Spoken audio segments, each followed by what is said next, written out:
Hi, this is Paul. And this is Cody, and this is Power Level on Shovel Knight. Shovel Knight follows the Shovel Knight, a once great hero of the land who, along with his partner Shield Knight, used to explore, collect treasures, and defend the kingdom. Unfortunately, tragedy struck, and he lost his partner. After that, he went into seclusion for some time. Now, the land is in trouble again, and he must come out of seclusion to fight the Enchantress and the Knights of the Order of No Quarter. Shovel Knight is an homage to some of the greatest games in video game history. The ones that started it all. Mega Man, Castlevania, Mario, Zelda. I'm sure there's a ton and more in there that I'm missing. In keeping with this, they start you off in one of the best ways possible. They throw you right into the thick of things. The tutorial level that they start you off in is laid out perfectly. They show you everything that you can do, lead you right to the controls that you need without being like, hit A, hit B, hit up and down. In the first 10 seconds of the level, I figured out pretty much everything that I needed to know right there. And from then on, it was love. The gameplay in this is classic platformers. You just jump and you attack, and you have a down attack. There are also options to expand your repertoire later on in the game. Upgrading your armor, upgrading your weapons. Obtaining magic items, obtaining potions. Fishing. Yes, fishing. The layouts of the levels are really intuitive for the theme that they set. There's a Spectre Knight, and he has a very graveyardy theme level. There's a Treasure Knight, he's a pirate.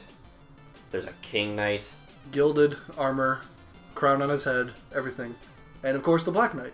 The enemies in this game are great. They vary wildly and allow for a lot of different gameplay styles and a lot of different problems in the levels that you have to solve. And honestly, most of the time they're actually helping you do the platforming too, because you can bounce off their heads or attack them. Scrooge McDuck never had it so good.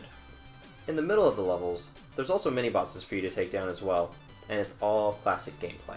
And they're challenging enough to be fun, but not actually derail you from the gameplay or diminish the boss of the level in any way. The bosses themselves all have unique strategies to deal with them. Some are harder than others, some are funner than others. But they all stay in theme.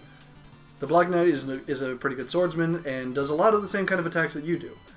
King Knight is very regal and very pomp and circumstance, and even has a confetti attack. The Spectre Knight is essentially the Grim Reaper, swinging around his scythe, teleporting, spawning undead enemies. And on top of that, his entire level has a darkness theme, which even takes place in the fight itself. The overworld map is very reminiscent of old games like Super Mario 3, where you have different levels to choose from and different paths to take, and different areas that are locked currently until you fight a boss or finish certain levels. Occasionally on the minimap you'll find small enemies, gems, and there are also some gem levels on the map itself. These levels add an extra way to earn income so that you may purchase better power-ups, upgrade your health, upgrade your magic, purchase relics. Also, the phase locket is broken. So powerful.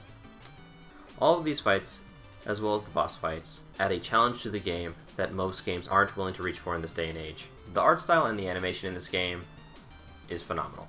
It's smooth, it looks pretty, it puts the feeling that they want to inspire in you, and all the characters that they have feel like they should. The music in this game sets my feet to tapping as soon as I hear it.